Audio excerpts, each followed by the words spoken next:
గోదావరి వాసుల చిరకాల వాంఛ నెరవేరబోతోంది. ఎన్నాళ్లుగానో ఎదురు చూస్తున్న అఖండ గోదావరి ప్రాజెక్టు నిర్మాణానికి అంకురార్పణ జరగనుంది.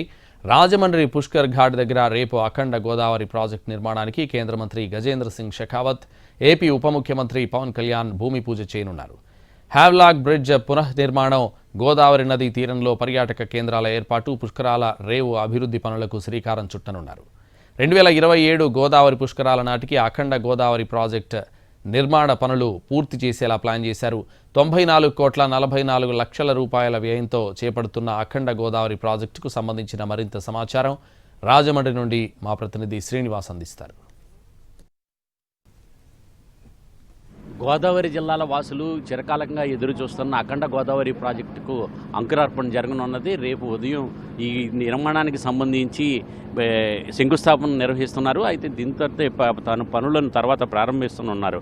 అయితే కేంద్ర పర్యాటక శాఖ మంత్రి గజేంద్ర షెకావత్, అలాగే డిప్యూటీ సీఎం పవన్ కళ్యాణ్ విశిష్ట అతిథులుగా ఈ కార్యక్రమంలో పాల్గొనున్నారు. అయితే 94,44,00,000 రూపాయల అంచనా వ్యయంతో ఈ అఖండ గోదావరి ప్రాజెక్టుకు ప్రారంభం కాబోతుంది. అయితే ఈ ప్రాజెక్టులో భాగంగా గోదావరి పరివాహక ప్రాంతాలకు కొత్త అందాలు సంతరించుకోబోతున్నాయి. ఇప్పుడు మనం చూస్తున్నాం ఇక్కడ ఆర్చ్ బ్రిడ్జి, దీని తర్వాత ఇక్కడ హ్యావ్లాక్ బ్రిడ్జి ఉన్నది. ఇది పుష్కర్ ఘాట్.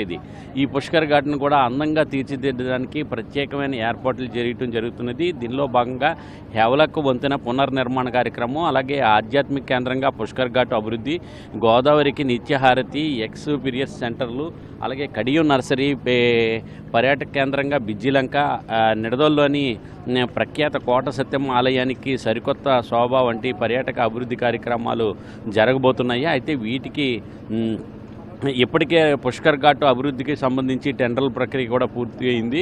తొలుత పుష్కర్ ఘాట్ సుందరీకరణ పనులు ప్రారంభం కాబోతున్నాయి. 2027 గోదావరి పుష్కరాల నాటికి అఖండ గోదావరి ప్రాజెక్టులు పనులు పూర్తి చేయాలనేది ప్రభుత్వం లక్ష్యంగా పెట్టుకోవడం జరిగింది. ఈ శంకుస్థాపన సందర్భంగా ప్రత్యేక ఏర్పాట్లు చేస్తున్నారు. పుష్కర్ ఘాట్లో మనం చూస్తున్నాము 15 నుంచి 20 లక్షల మంది పర్యాటకులు వచ్చే అవకాశం ఉంటుందని చెప్పేసి దానికి అంచనా వేసుకొని దాని ప్రకారంగా ఇక్కడ గోదావరి పర్యాటక ప్రాజెక్టు సంబంధించి అఖండ గోదావరి ప్రాజెక్టు సంబంధించి జరుగుతున్నది.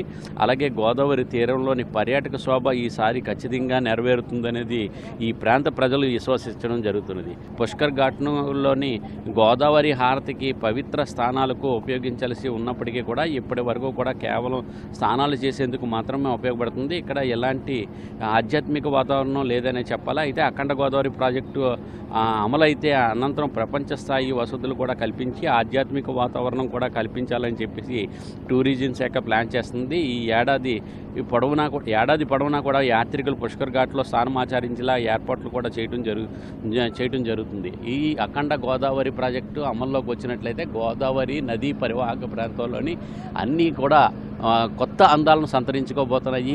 గోదావరి పుష్కరాలకు వచ్చే పర్యాటకులకు ఆహ్లాదాన్ని, ఆనందాన్ని కూడా కలిగించే అవకాశం కూడా దీనికి ఏర్పడుతుంది.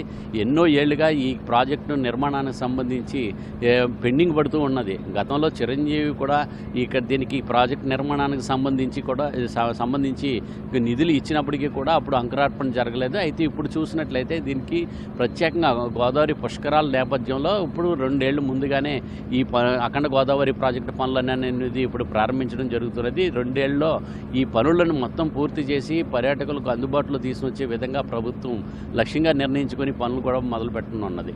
కెమెరామ్యాన్ వాసుతో శ్రీనివాస్, NTV, రాజమండ్రి.